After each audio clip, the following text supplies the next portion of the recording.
Welcome to today's news discussion. I'm Sarah. And I'm Sean. Let's dive into the stories making headlines today. First up, a tragic accident in northeastern France where a skydiving plane crash, killing all 11 people on board. That's devastating. What were the circumstances of the crash? According to reports, the plane suffered a malfunction and fell almost vertically after taking off from a local airfield near the city of Nancy. Were there any survivors at all? No, all 11 people on board were killed.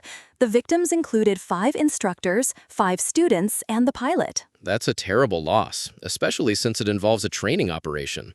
Have the authorities given any indication of what might have caused the malfunction? The reports don't specify the exact cause yet, but it's clear that an investigation will be crucial to understanding what went wrong. Absolutely.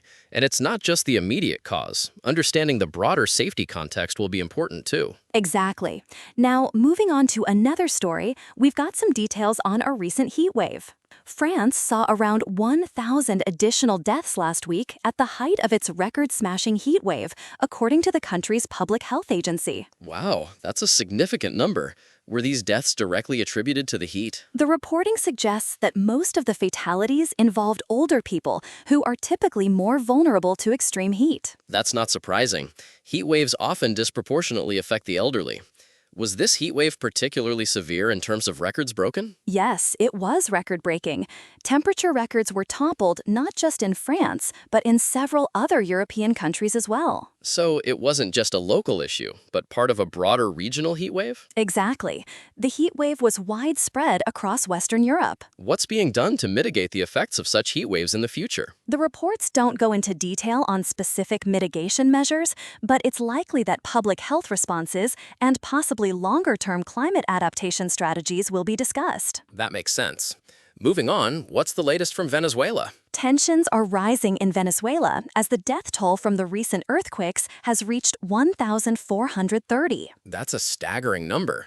What's the situation on the ground like? Desperation is growing, especially in the state of La Guaira, where rescuers and civilians are still searching for survivors. Are there any reports of aid efforts or international assistance? Yes, foreign teams have arrived to assist with rescue efforts, and there's mention of significant aid pledged by the U.S. That's crucial. The scale of the disaster seems to be overwhelming local capabilities. The USGS has even estimated that the death toll could potentially be over 10,000, which would make it one of Latin America's deadliest earthquakes in the last century. That's a chilling thought. The situation must be dire. It is.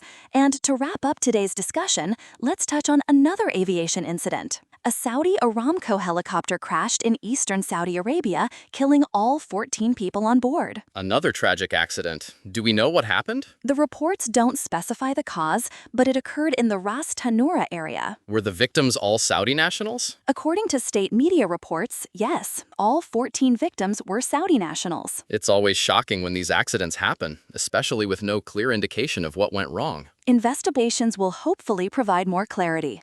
It's been a sobering day with several tragic stories. Indeed, it's a good reminder of the importance of safety measures and disaster preparedness. As we wrap up, it's clear that these stories highlight various challenges and tragedies around the world. That's all for today.